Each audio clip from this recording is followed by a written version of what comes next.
Well, hello there, barbecue friends. In this video, we're going to be looking over the Pit Boss Heritage wood pellet grill. Now, I haven't started this grill yet, so we're going to be doing the initial burn off in this video, and we'll take that step by step. Before we do that, let's take a quick walk around this grill, have a good look at it.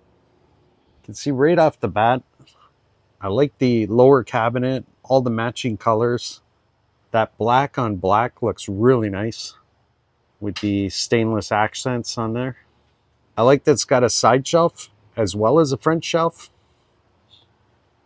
And the space between the handle and the front shelf is a little larger because I found a lot of times that handle gets in the way when you're taking your food off, putting it on a tray. And of course, you also have that other shelf as an option. Just looking at the pellet hopper, you can see it's quite larger than my other grill. Now we go inside. I'm really liking those grill grates. It's steel grill grates instead of any ceramic coating or a cast. I like that the upper shelf has two different heights and that the shelf will slide out as well. If you had food in the back there, you could just slide that up and easily get to it.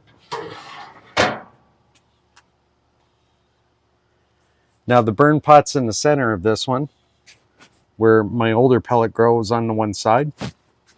A lever to open and close when you want to get that direct grilling.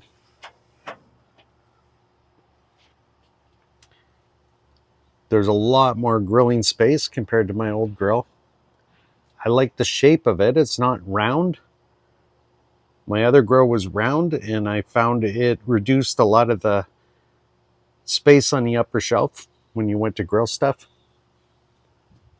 Now, it also looks like I got plenty of room on this upper shelf if I wanted to put a drip tray, like when you're doing a brisket or something like that, where that wasn't an option on my other grill. If I spin around to the back of the pellet grill, got those two knobs. I can hang my upper grill on there if I'm not using it, so I like that there's a storage place for that. The back of the pellet hopper, the power button plugs in there. The other end is just going to go to my extension cord. But it's also got an auxiliary receptacle there. It's really nice to have that extra plug handy, just in case. Now another good feature, see there's a slide there. I could slide this over and it will open that. If I need to dump out my pellets out of the hopper, that seems very easy and handy.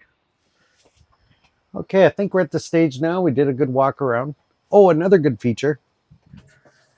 Now, if you currently have a pellet grill, you'll find to clean out your burn pot and that, you'll have to remove that baffle plate and then clean out that burn pot and everything. You got to take your grill grates off, take the baffle plate out, take everything. This one, there's a little latch down here below your burn pot. Simply open that and you burn your burn pot and everything comes right out. You can empty it out. Got the nice little handy handle, it slides in, and there's a little clip where that latch goes on and just latches it in.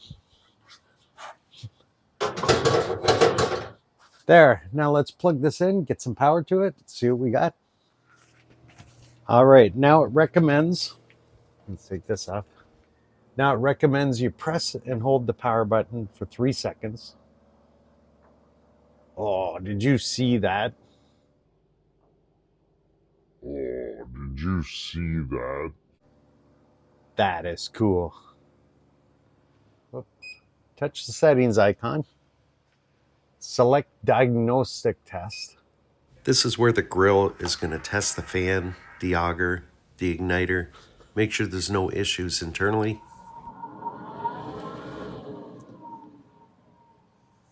Okay, I'm getting this flashing Wi-Fi signal. So what I did, I downloaded the app on my phone. Now I'll connect from the app to the barbecue. Okay, I set up an account through the app and everything. Add grill. Add grill. Tell me to hit the power button. Of course, we already did that. It says it's searching for the grill. I'm going to choose the grill. But this is a diagnostic tool that they want you to run before you power up your grill. But you can see everything's working except for my Wi-Fi, which I'll work on. Then it recommends after you run this test, power off your grill. So press and hold the power button to power off your grill. Now what I'm going to do is fill the pellet hopper with some pellets. So for the initial burn, it wants you to burn this pellet grill for a half hour at 350 degrees.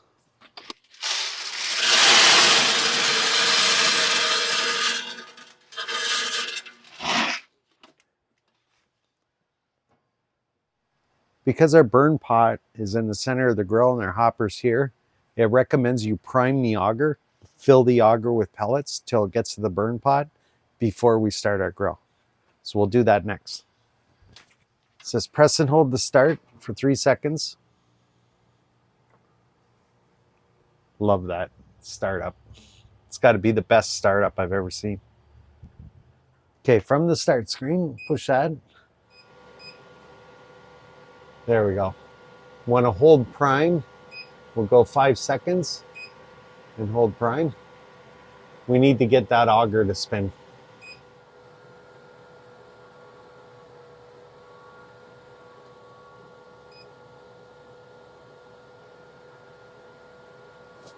There.